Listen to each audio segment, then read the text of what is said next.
Hey, y'all, welcome. Listen, today's message, my prayer is that it is so encouraging to you if you've been feeling like stopping, if you are seeing that you're just stuck in the same cycle, you know you want to get some things done, you have this big vision, but you keep stopping. That is who I'm talking to today. And it's all about understanding how to go in order to grow. So it's going to be juicy. I pray. I pray that it encourages you today. Don't go anywhere. When we come back, if you want to read along, I'll be reading from James 2. So I'll take a short break and we're going to jump right into this message.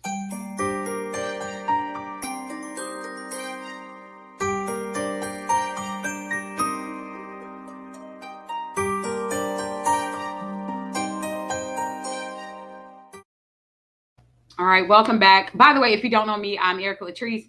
My passion, my purpose is helping you to live yours. And if you haven't done so already, subscribe to this channel. That's the best way that you can support what I'm doing. But I want to go ahead and get into this message today because it encouraged me so much. And my prayer is that it will encourage you. So this is James 2, and I'm going to start at verse 1. I'm going to try to read quite a bit of it without getting too greedy that it might take a long time. But my brothers, as you hold out your faith in our glorious Lord Jesus Christ, do not show favoritism. Suppose a man comes into your meeting wearing a gold ring and fine clothes, and a poor man in shabby clothes also comes in. If you lavish attention on the man in fine clothes and say, "Here is a seat of honor," but say to the poor man, "You must stand or sit at my feet," have you not discriminated among yourselves and become judges with evil thoughts?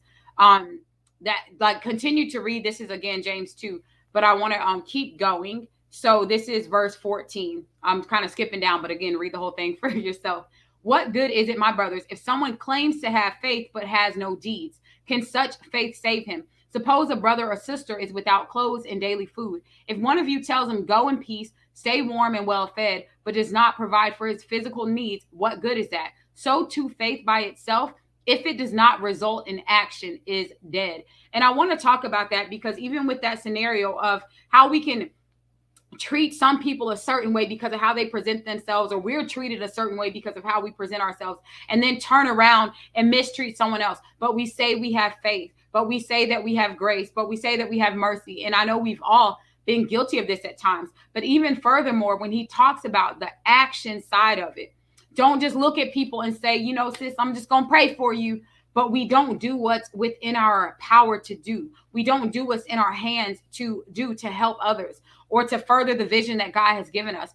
And I want to talk about this because I feel like one of the biggest things that can rob our destiny, that can rob our purpose here on this earth, is the inability to take action. It's easy to be excited about things. It's easy to build up that hope. It's easy to live in a dream world. But when it comes down to taking the daily action, that's where many of us can get tripped up and fall short. So today, I just want to encourage you to take action unapologetically. I'm not saying that you have to just be running all around being the biggest risk taker on earth and being all out of alignment. But what I am saying is that more often than not, it's those things that happened at the basics, usually at the beginning of something when we're first excited about the vision or the opportunity. That's when we are unapologetic about taking action. That's when we're showing up. That's when we're in go time and go mode, and we do those things. However, it's in the consistency that you're going to see the fruit. It's like planting a seed. And I've talked about this example before, but I want to give you this example. I'll never forget having a neighbor in the past whose yard was so perfect. Like her yard was just so beautiful. The grass looked like it came straight out the store. Like her yard was so beautiful. And mine, not so much. My yard was so ugly, in fact, that she voluntarily came over to help me. And that's when she taught me a bit about like the different types of soil and the seeds, and that there were some seeds for the shade, some seeds for high sunlight, all of these things I didn't know. And I remember my excitement that my yard wasn't going to look so ugly anymore.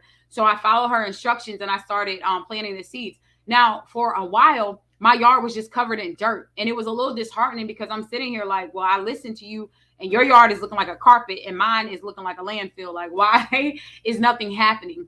But eventually, those seeds started to sprout. And eventually, those seeds started to grow. And eventually, my yard started looking like hers. But there were days where I didn't want to do what was necessary. There were times where she taught me that when the grass started turning brown, to clear that part out, to flip it, to put some new seeds down, what time of the day I should be watering it. There was so much work that went into that final product where our yards were looking very similar, where she was able to teach me what it took to get my yard to that place. And I say that to you all today. There are some times where you're not going to see the immediate fruit. It may not look like things are changing as quickly as you expected. But when you keep hitting the gas and then hitting the brake, then you hit the gas and then you hit the brake, every time you're hitting the brake, you're throwing yourself back. Just like that grass seed, every time that I would go a day or so and forget to water it, or every time I would ignore the instructions that she had given me, I was setting myself back so far. And that's what happens when we are just filled up with faith. We're excited, but we're not carrying it out. We're not the hands and the feet of Jesus that we're being called to be, or you're not seeing the results that you've been praying for because you're not adding your action to that vision, to that prayer, to that faith. And I get it. I know everyone watching me, y'all are like, all right, I don't have that walk with Jesus. I don't even know what you're talking about. That's why I encourage you all to seek God for yourself. You can go read this verse that we talked about today, James 2, for yourself. But understand that it's not enough for us just to have the vision. It's not enough for us to just be excited about those things. It's so important that we let our actions to line up with the vision. So many of you have a vision. There's something you stepped out on. And now today I'm telling you to go back to the basics. What was working when things were flowing for you? What were you doing at the time that you were excited and you were starting to see results and things were happening? That is what today's message is about. Keep the action going. Don't let the vision die. Don't let the purpose die. Don't let your faith die by not lining up your actions with your faith. So that's it. That is my encouragement for you today. If this encouraged you, tell someone, tag someone. You can stay connected with me across social media at Erica Empowers.